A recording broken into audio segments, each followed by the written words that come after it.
Welcome everyone. Today's going to be a rant video. I just finished taking the Marlowe course, the Marlowe Udemy course, and Marlowe is one of my favorite projects that Cardano is working on. If you're not familiar with Marlowe, Marlowe is the ability for smart contracts to be built by financial institutions relatively easily. I took the 2-hour course and I was already able to build my first financial contract. And I want to preface this by saying that one of my favorite projects that Cardano is working on is Marlowe, if not my favorite, because I really feel like this is the project that flies completely under the radar. It is the value proposition that Marlowe can provide for Cardano is going to be the thing that takes us from here to here. And the reason why I say that is because you can send BTC from any person to any person. A company could buy BTC, send it from company A to company B. Person can send BTC from person A to person C. You can send any said cryptocurrency that exists from one party to another. But what's going to allow blockchain to go to that next level? It's going to be financial institutions. It's going to be allowing these financial institutions to build their companies on top of your blockchain. And the only way that they're going to be able to do that, or the only way they're going to be incentivized to do that, is if you're providing them with easy, simple tools to allow their contracts to propagate or move forward in a seamless manner. And I think that's what Marlowe is doing. I was able to build a financial contract relatively easily after watching a 2-hour Udemy video. And it's incredible. We're going to move to the contract quickly, and I'm going to explain why I think that this is something that's just slept on. Something that is slept on. And I think that if this is marketed right, Cardano is, we're good for decades. I already think that we future-proofed our blockchain, but there are so many use cases for these financial contracts. And at the end of the day, these companies, these Fortune 500 companies, they may hire some Haskell developers. They may hire some Solidity developers. They may hire some extra developers to code in specific languages. But at the end of the day, they're always looking to cut costs, and they're looking to operate in a profitable manner. And how are you going to be most profitable on blockchain is you don't have to have all these area experts and subject area experts in order to build your solutions. You want to have it so the average analyst or the average consultant can build a contract relatively easy for their clients. And ultimately, if you can build financial contracts easily and quickly, you're going to decrease the overhead that you need as a company. And this is not just for big Fortune 500 companies. What Cardano is doing is more of a global effort. It's allowing businesses at various different levels to compete. And the reason why I think that this is important is because cryptocurrency projects are going after big financial institutions, and that's great. But at the end of the day, financial institutions are only as loyal as their profit loss statements for a quarter. If you're able to spread these solutions to mom and pop businesses and businesses that are not necessarily generating billions of dollars, but maybe tens of millions or millions of dollars, or even hundreds of thousands of dollars, building simple smart contract solutions, this is what's going to allow us to take it to the next level. And one of the huge use cases that I saw for Marlowe was this whole idea of underwriters. And you can take that at the commercial level, or you could take it at the individual level. We'll try to take an individual approach on this video. Maybe we can talk about the commercial applications later on. But let us move forward to the code. And basically what I did is I created a simple smart contract that allows, and this was with the help of the Udemy course. I pretty much copied what was going on in the Udemy course. But the application itself, what I was thinking was this whole idea of insurance or underwriters. Basically what underwriters are their insurance quote finders. So if you're getting car insurance, if you're getting boat insurance, if you're getting motorcycle insurance, home insurance, and you go to an insurer or an underwriter, they do all this the history on the person, whether that be your credit, whether that be previous insurance claims, whether that be your zip code, your salary, this, that, all these different factors get get amalgamated. And these insurers, they basically go to other insurance companies and shop for the best quote, and then they provide it to their client. It works more like this in the commercial aspect. Like, for example, if you're getting vehicle insurance for buses or large vehicles, usually use an underwriter to figure out where you can shop for the best quote. When you're a residential, when you just live in a home, you may just go to like State Farm or Allstate or whatever company's there, and then you shop with them and figure out the best quote for you. What if these underwriters were able to provide these quotes digitally, and you didn't even have to go to their office? They could just shop around based on the details you provide and based on your identity within this blockchain, and then they could provide these quotes, they could provide these solutions to you in a cost-effective manner. They don't have to print out an entire quote. They don't have to use man hours to bind it and call you back and call you this. Oh, did you see the quote? Did you see the quote? No, you can structure that all into the smart contract. It expires after this date. I provided you a quote and it's live for the next like 1 day or 3 days. And if you do not pay within this, the quote is null and void. And we'll just move on to the next one. And the future is, I don't know if all insurance offices will close, but what if all these insurance companies, State Farm, Allstate, were all using these digital services? Then that would decrease their overhead to have these little pop-up locations everywhere, and all their analysts would be working at home and communicating with you in a digital format. And everything could be done, it could be automated. It could be automated.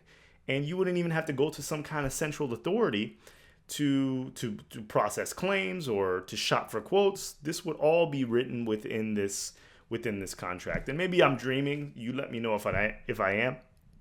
But that's just how I feel. So we move forward. Basically what you do, you start with the contract and you go to contract on the upper left-hand corner and you commit your cash. And committing cash is basically you are committing cash to this particular contract.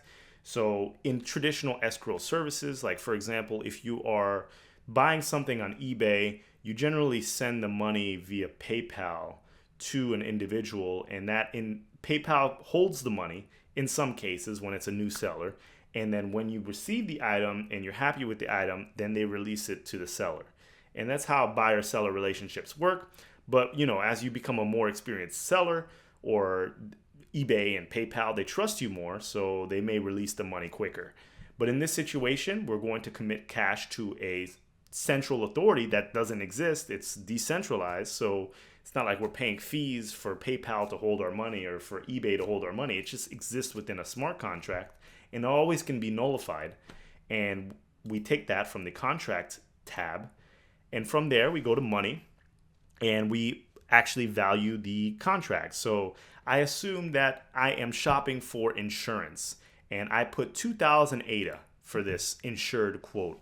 So my insurance, my regular vehicle insurance is, I believe I pay like $200 a month. So I assumed ADA was around 10 cents at the time of recording this video, and that would give me 2,000 ADA.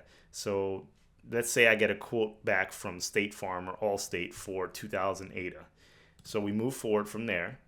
And then we determine the block size, or we determine when that block is going to be redeemable. I determined that after block 20, that would be redeemable. So after block 20, we would be able to get our money back if both parties did not agree on a particular transaction. State Farm sends me the quote, and on block 20, they're asking me to pay 2,000 ADA. If I do not pay that 2,000 ADA before block 20, then the contract is just null and void. And the money has to be committed before block 15. That's what I just set those parameters. It's just arbitrary. It doesn't really mean much at this point. So moving from there, we do a when situation. So when an observation is met, this is what's going to move the contract forward. All we're doing here is taking the contract and setting what if and then scenarios. And then we specify the end of those if then scenarios by just putting null, or like contract ended after that situation. So what we're going to do is we're going to move forward with this contract, and person A is not going to pay for the contract whatsoever. So the contract is ultimately going to end up null and void.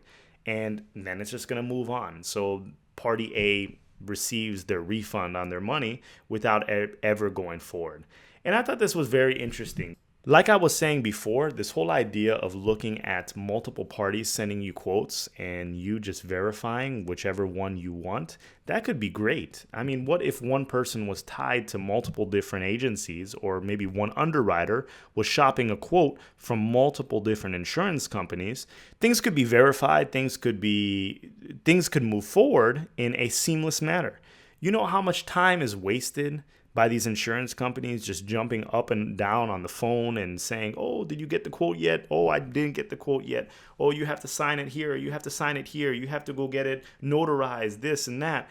You put people's identity on the blockchain. You make sure that people can sign off with their keys, and you tie a certain person to a certain key, and they can verify whether or not they're sending money from party A to party B. I mean, this is ingenious. This is ingenious. Do you know how much time I spend just faxing unnecessary documents, emailing? Emails are lost. I got to go fax it again. I've got to go to some central authority. I've got to go to the bank. I've got to go to UPS. I've got to fax it again. I've got to send this priority mail. I've got to send this overnight. And I'm sure most of you can relate. How are we still faxing things? How are we still communicating in such ways? I mean, you see the advent of just people texting now. I mean, people don't even call, people text. So why can't we move it one step forward? Why can't we move it one step forward? There's just so much time lost. And I think this is going to save businesses a lot of money in the future. I think it's going to allow them to cut costs. I think it's going to allow them to decrease their idle time and ultimately make people more efficient. And people may say, oh, wow, this is going to cut jobs. But in reality, it's probably going to bring more jobs, as independent contractors are going to be able to work within the comforts of their home and process things and become analysts and become salespeople from their homes. They don't have to go to some central office location to write these financial contracts, because basically what they're doing is they're going to these office locations and handwriting these financial contracts, handwriting these smart contracts on paper. Now we need to bring that to the blockchain, and I think that Cardano is primed to do that. Let me know what you think. Let me know what you think about Marlowe. Let me know if you have any other use cases. I have a lot in my head. I would like to explore these as time goes forward, but this is probably the project that I'm most excited for, and I think that it's being slept on. So it's one thing to market to financial institutions. It's another thing to actually provide solutions for financial institutions. And there are going to be companies that are going to build just basic software that's going to give template contracts, even though you could do this yourself. You can do this yourself, but you don't think that if this takes off, there's going to be some kind of software company that builds standard contracts, standard smart contracts for insurance companies throughout the entire ecosystem? You don't think that there's going to be some software company that builds standard Marlowe smart contracts for banks throughout this whole ecosystem? So the bank just has to, oh, I'm going to buy this smart contract template and I'm just going to use it for my customers and just move whatever, just change the values. There's a whole nother aspect for this. This is going to probably get even more user friendly. It's going to be easier and easier to do this. You know how easy it is now to send an invoice. You can send an invoice via your phone, but there's code behind that. Someone's coding the fields behind that. It has to communicate with certain APIs for your bank and this and that, but it can be done. It's done. People send invoices all the time. This is what's going to happen. You're going to be able to send your Marlowe invoices or your Marlowe smart contracts via your phone or whatever device that you're using. I'm looking forward to this. Thank you. I'm looking forward to the future, and I'll see you at the summit.